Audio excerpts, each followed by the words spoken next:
Lumantad ang 44 na taong gulang na si Silvera Vergara o LV para maipakita ang dinanas niya umano sa kamay ng mga amo.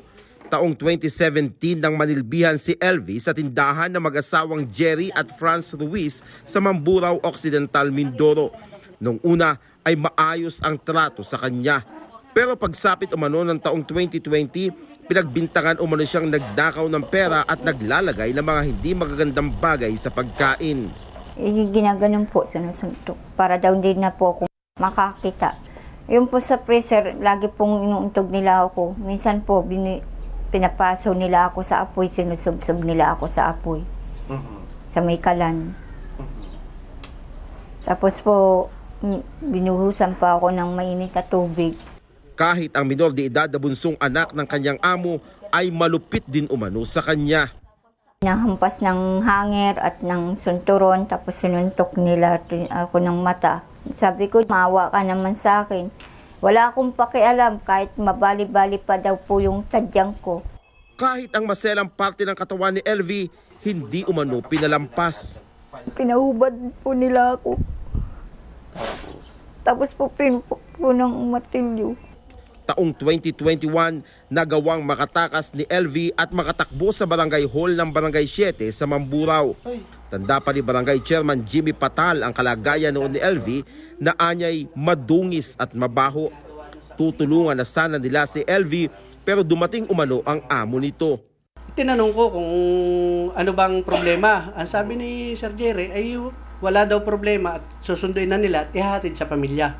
Yun ang buong kwento. Kaya ibinigay ko naman sa kanila. Pero sa halip na iuwi sa pamilya si LV, ikinulong umano siya ni Jerry sa kanilang bahay. Mula noon ay naging mas marahas umano ang pananakit ng kanyang mga amo kay LV. Sa bawat kaunting pagkakamali, matindi ang nagiging kapalit na kaparusahan. Walang patid ang pananakit umano kay LV. Nandyan ang iuumpog siya sa pinto, hahampasin ang kanyang ulo ng bakal, hahatawin ng sintron sa iba't ibang parte ng katawan, hahatakin umano ang buhok at paiikot-ikutin na para umanong trumpo. May 2023, inilipat si LV sa bahay ng anak ng amo sa Batangas City kung saan pinagmalupitan din umano siya. Sa tulong ng social media post ng isang kasambahay, na-rescue si LV noong June 28. Maraing itinanggi ng mag-asawang Jerry at Franz Ruiz na minaltrato nila si LV. Wala nagbubugbog sa kanya. Kung may nagbubugbog sa kanya, yung mga kasama niya, nag-aaway-aaway sila. Sabi nga po sa amin, may kasama niya daw po na nagpainom sa kanya. Ewan ko anong kape yata. Ay doon daw nanghina ng mata. Pinainom ng kape kaya nabulan? O yun daw, sabi po. Siya mismo nanggaling naman sa bunganga niya rin. Giit pa ni Franz, pinagnakawan umano siya ni LV.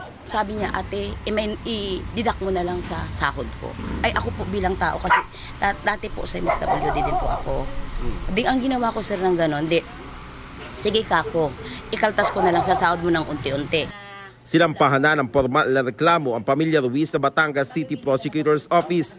Naharap sila sa reklamong serious illegal detention, human trafficking, serious physical injuries at paglabag sa kasambahay law.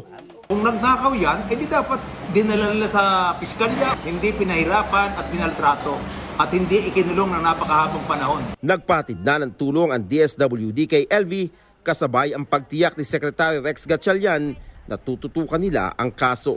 Dennis Datu, ABS-CBN News, Mamburao Occidental, Mindoro. At sa mga kababaihan o kasambahay o sino mang kababaihan na nakararanas ng pang-abuso, isang NGO na makatutulong sa inyo na maaaring humingi ng saklolo sa kanila sa hotline na nasa inyong mga screen.